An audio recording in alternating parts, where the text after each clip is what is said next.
Hi again. I'm back because I wanted to show you my technique in detangling, and I wanted to give you some facts.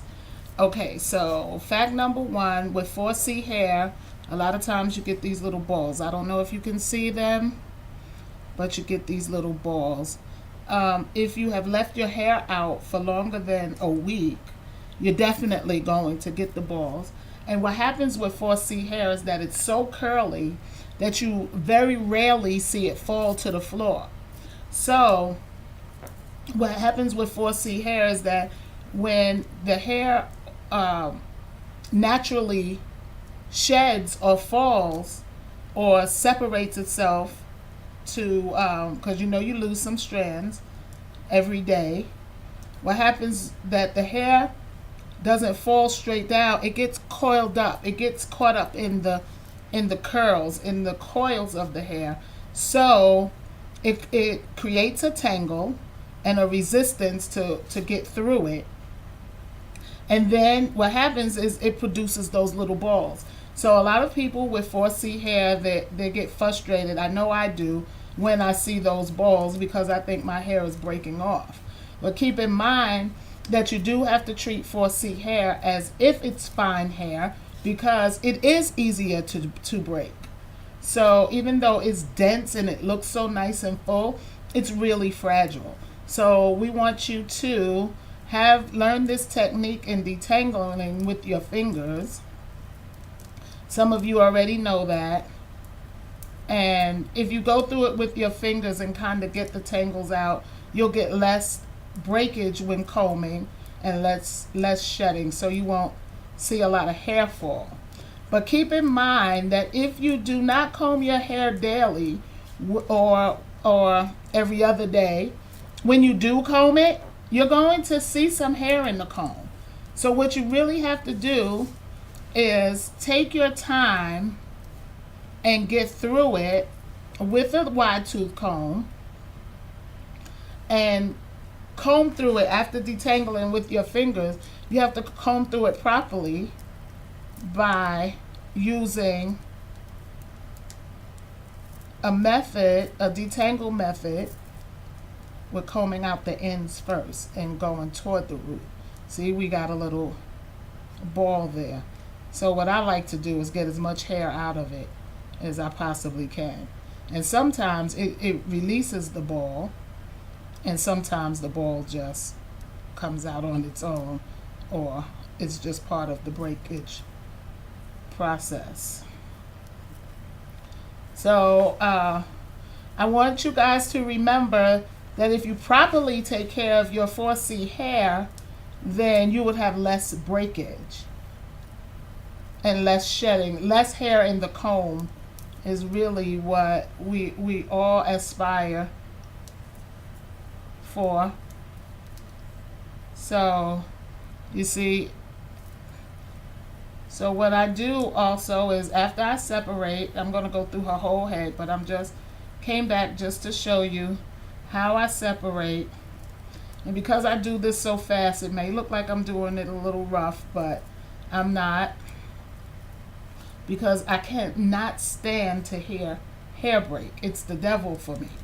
So I really don't like to. So through all of that, this is all of the hair that I got out in my hand. I don't know if you can see it in my hand. And then those who know me and follow me know I love Jane Carter Solution products. So this is her revitalizing leave-in, and I suggest that you moisten the hair with a leave-in conditioner. I like her creamy leave-in as well. And if you can see, I will squeeze the hair to get it saturated. You don't have to put a lot in, you just want it moistened. And then you take your wide tooth comb and you comb through the ends.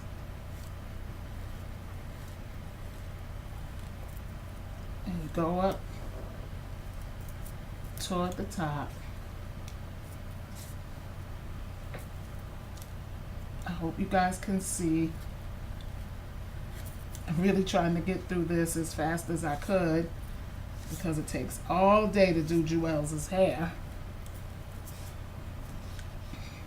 And as you can see, it comes out easy. And for this section of 4C hair that's been out for over 2 weeks,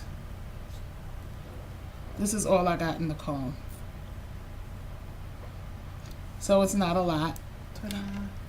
Right? And once you get through it, I just twist it off so that I don't have to go through it again.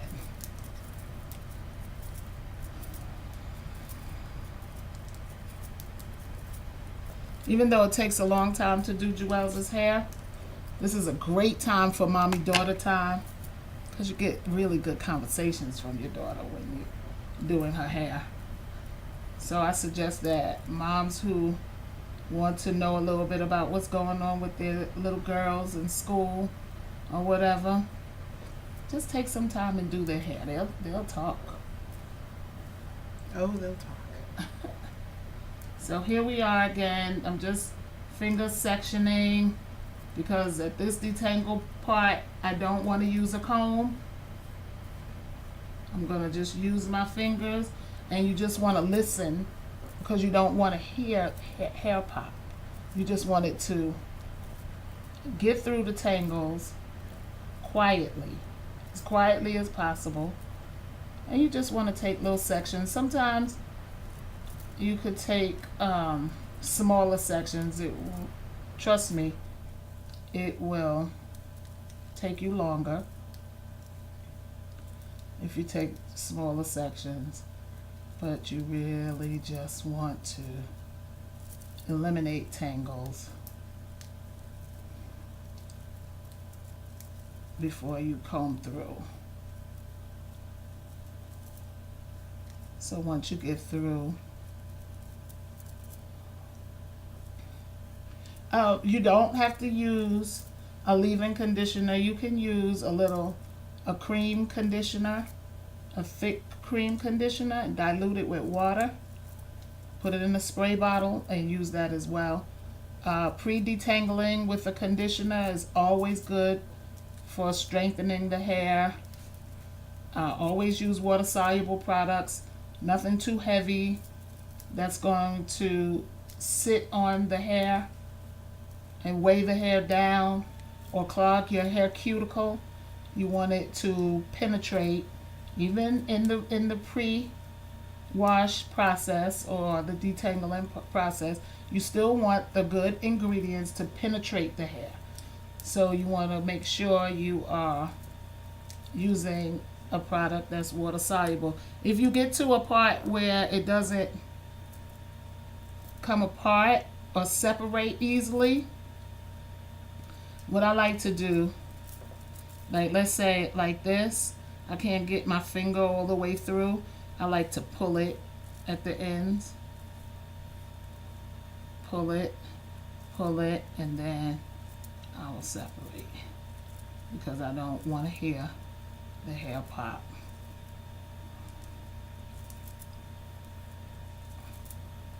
Okay, so that's my detangling process.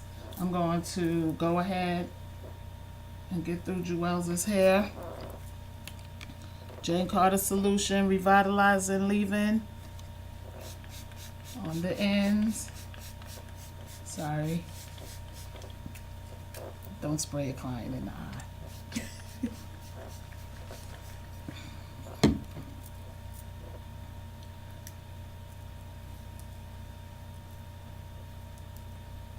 I just want to make sure I massage it in because I want it to penetrate the cuticle and soften before I start combing.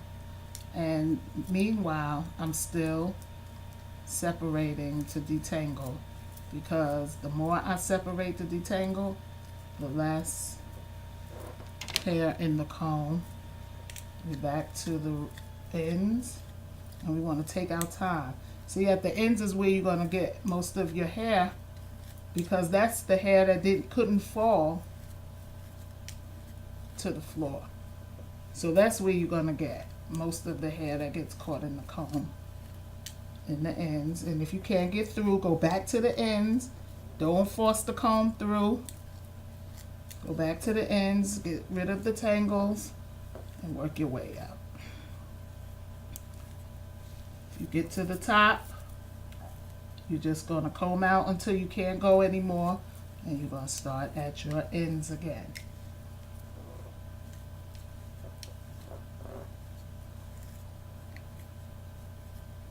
And if you still can't do it, then just go right back in and separate. Have patience with your hair, ladies.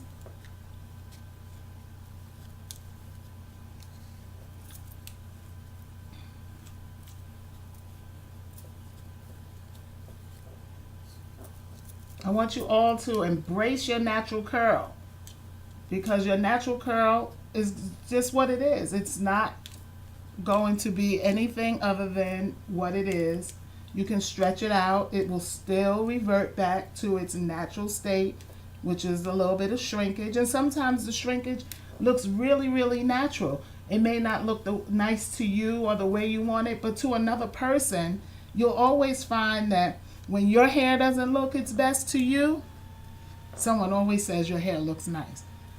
And I'm sure a lot of you can agree. And then you guys will say, oh, well, it shrunk. I encourage you to accept the compliment. Take the compliment, say thank you very much. Then that way it helps you get accustomed to what your hair looks like, and that it's okay that you get a little shrinkage. You could start out big, and it should revert back to its natural state and natural curl pattern, whatever it is. Okay, so I twisted this one off, and as you can see, I have a lot to do because Jewel's hair is very dense.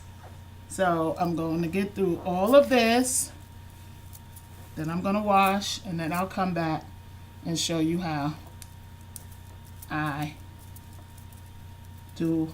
My daughter corrected me, faux fro. Okay, so I will come back with that. Show you how I install the hair.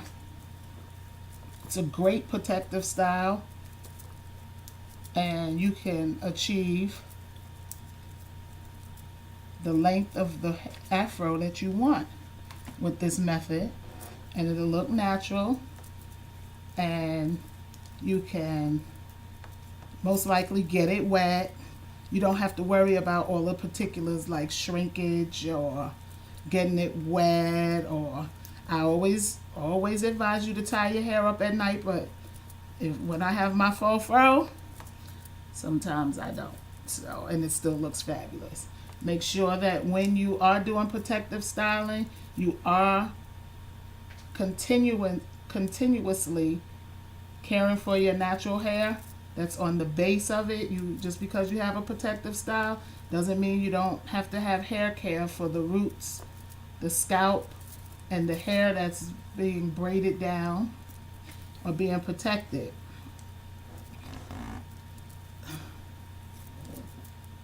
So with that being said, I'm going to have little tips throughout this video. It may be a long video, guys, so just bear with me. I promised that I would show you some of my techniques.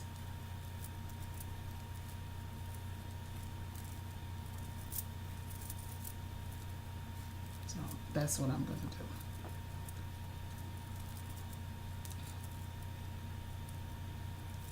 do. Okay.